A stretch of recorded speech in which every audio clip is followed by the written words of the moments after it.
Hello, I hope you are having a fabulous day. I wanted to talk really quickly about something that I've noticed in some of our stories that we can still work on that we might not be aware of. So, this is something that sort of straddles the line between revising and editing because it relates to grammar, but it also relates to flow and style. So, what I want to talk about today is verbs. Verbs are action words or state of being words. So action words are going to be like jump, run, skip, hop, yell, sing, scream, Google, dance, all of those sorts of things. They are also the state of being words are those be verbs. So that's am, are, is, was, were, been, being. All of those are lovely verbs. What I want to talk about specifically is verb tense. Verb tense indicates the time of an action or state of being. So when is the action happening? There are 3 times that an action can happen. It can happen in the past, it can happen in the present, and it can happen in the future. We are going to worry about tenses very broadly. I am not going to go into specifics about all of the different possible forms of the different tenses. I do have a little chart on here to give you a brief example, but I'm more concerned about what it's going to look like in your story, not about you memorizing these things. So there's past, there's present, there's future. We're going to ignore future for now. We're just not going to worry about it because future doesn't really apply to our stories.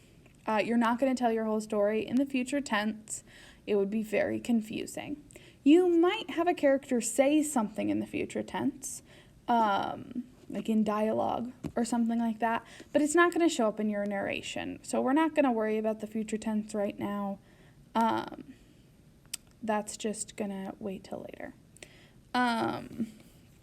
So what we do have is our past tense and our present tense. As you can see, there are 4 different forms of each of these. Most of your story is going to be up here in the simple past or simple present. And you'll use these other forms throughout, depending on what you're trying to imply.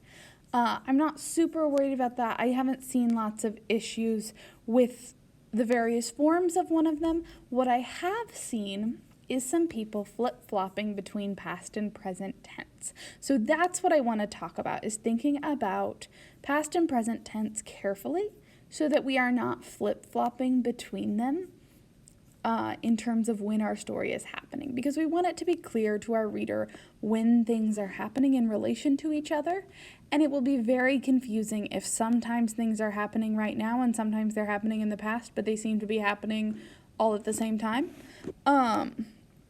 So you need to decide if your story is in past tense or present tense.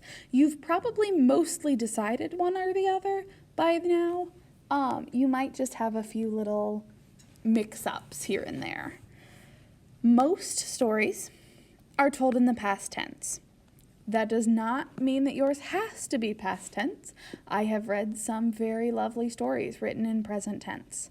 But it does mean that you should be aware that most readers are more comfortable reading past tense stories. They are probably what you have read more of.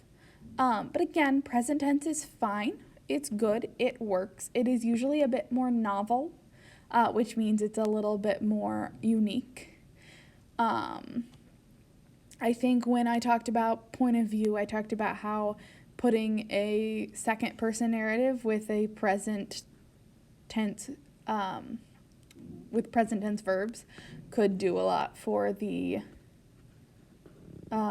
style and sort of the atmosphere. So you might be in a situation like that, or you might have a good reason for using past or present, whichever one.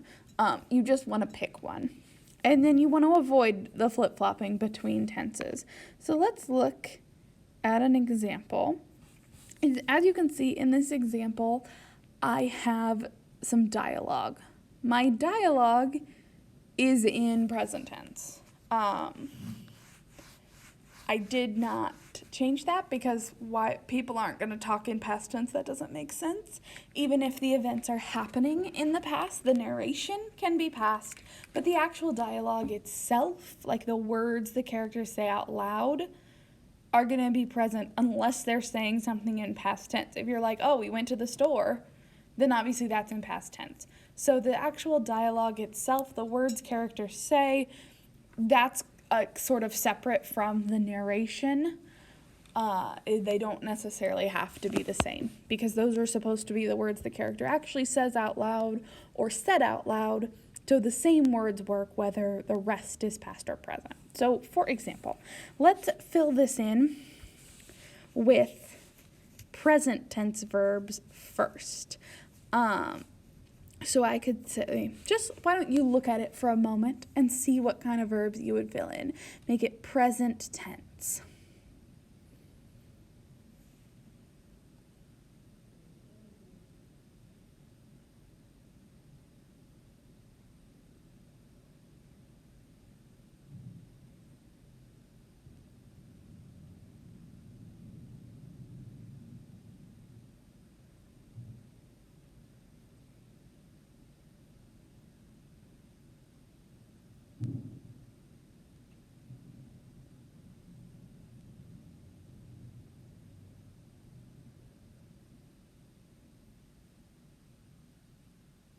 All right, lovely. So I might say something like, what do you mean you don't accept coupons? Susan screeches, alerting the manager. Sorry, ma'am, the cashier sighs. It has been a long day, and he is tired of being treated this way. Is tired, sorry. What's the problem here? The manager asks. Strained smile on his face. So that is one option. We can do this story, we can have this story in present tense. You see we've got screeches, sighs, has been, is tired, and asks. We can also now go ahead and look back through it. This time, make it past tense. I'll give you a moment to look at it. Make it past tense.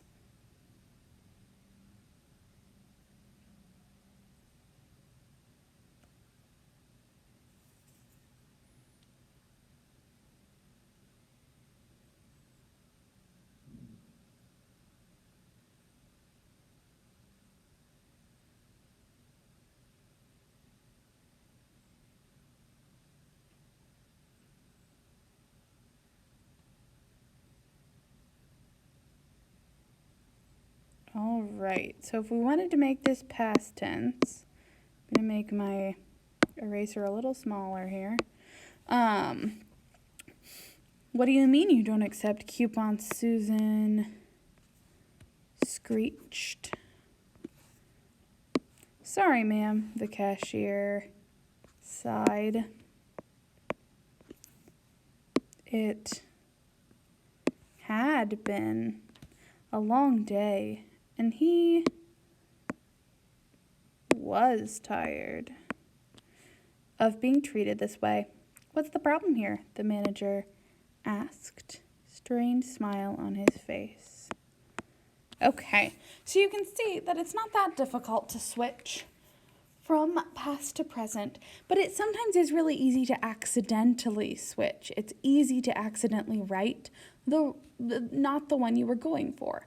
It would be really easy, like when I was first writing this down, when I was writing it in present tense, I kept trying to write had been a long day, and he was tired of being treated this way, because I'm used to writing that in past tense. Those sorts of phrases seem like they should be past tense to me, and I kept trying to write it in past tense.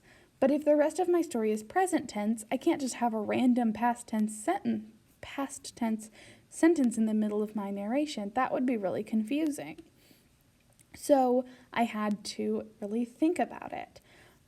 So I want you to look through your verb tenses and figure out which did you go with, past or present? And then have you made any little blips where you've accidentally switched from the one you were mainly doing to another? If you are stuck anywhere or confused, just send me an email. I would be happy to help you figure that out. Some tips for success: use strong verbs. Verbs are a good time. Verbs make our story come alive. Obviously, sometimes a nice said is the best option. Sometimes a nice other sort of word is the best option. We've got lots of different options for verbs. Use good ones. You want to double check your tenses. So like I just said, make sure you go in and double check those tenses. It's very easy to switch from past to present or present to past. It just happens sometimes. So you want to double check those. And then you want to avoid overusing forms like was running or is singing, and see if you can put it more in the moment. So like sang or sings, ran or runs, things like that. All right, guys, have a fabulous day. Email me if you have any